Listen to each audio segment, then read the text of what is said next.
The sun had barely risen over the chaotic streets of Lagos, but the line had already formed men in crisp suits. Market women with baskets balanced on their heads. Students with worn backpacks all waiting patiently in front of a rickety wooden stall. At the center of it all stood Sonia, a tiny 7-year-old with braids tied back in colorful beads, standing on a plastic stool to reach the stove. Her small hands moved with surprising skill, flipping noodles in a large blackened pan over crackling coals. The scent, sweet, savory, and inexplicably comforting, drifted through the air like a whispered promise. Regina, her mother, peeled boiled eggs beside her, her eyes flickering between her daughter and the crowd.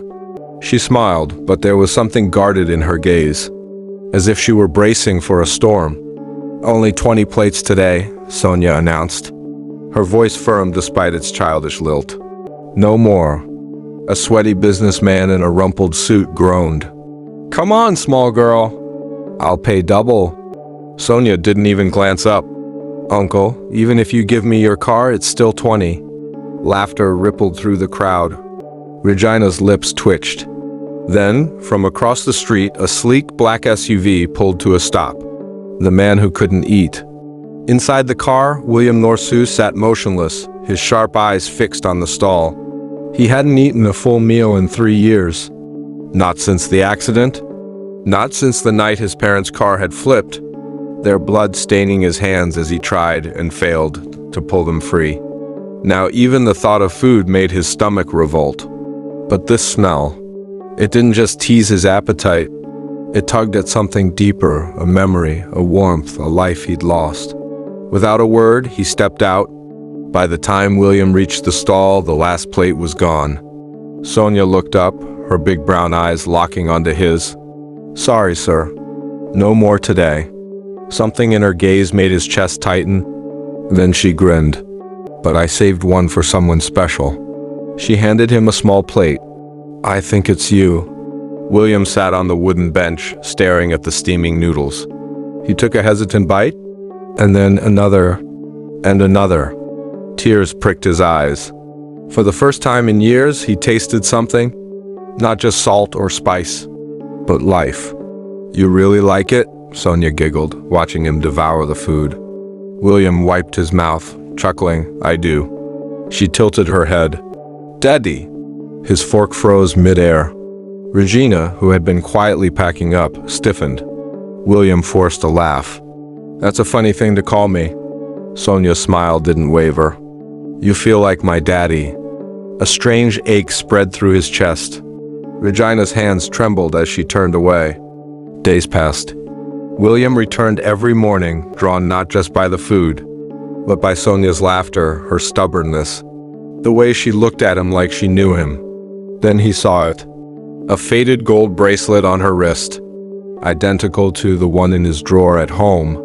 The one his grandmother had given him, saying, "One day, this will lead you to someone important." His breath caught. That night, he swiped a napkin Sonia had used, sent it for testing. When the results came back, 99.98%. Probability of paternity, his hands shook. "You lied to me," William whispered, cornering Regina after the competition. She flinched. "I didn't want her to be a pity case." His voice cracked. "She's my daughter." Regina's eyes filled with tears. "You left. You didn't fight for us." "I didn't know." Silence. Then, softly, "Would it have changed anything?" William's jaw tightened.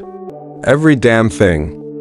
The culinary king clash was supposed to be Sonia's triumph, until sabotage struck. Rotten ingredients, fake rumors, a smear campaign. But Sonia didn't break.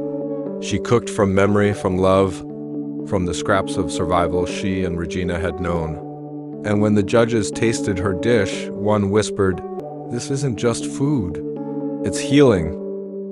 On live television, William exposed the lies. Then he turned to Regina, dropped to one knee and pulled out a ring. "Marry me," Sonia squealed, grabbing their hands. "Now we're really a family." Regina, tears streaming, whispered, "Yes." Epilogue. Home. Months later, in their sunlit mansion kitchen, Sonia taught the chefs her noodle recipe. William, finally whole, watched his daughter stir the pot with the same fierce love Regina had raised her with. And for the first time in years, he was hungry, not just for food, but for life. For them, the end.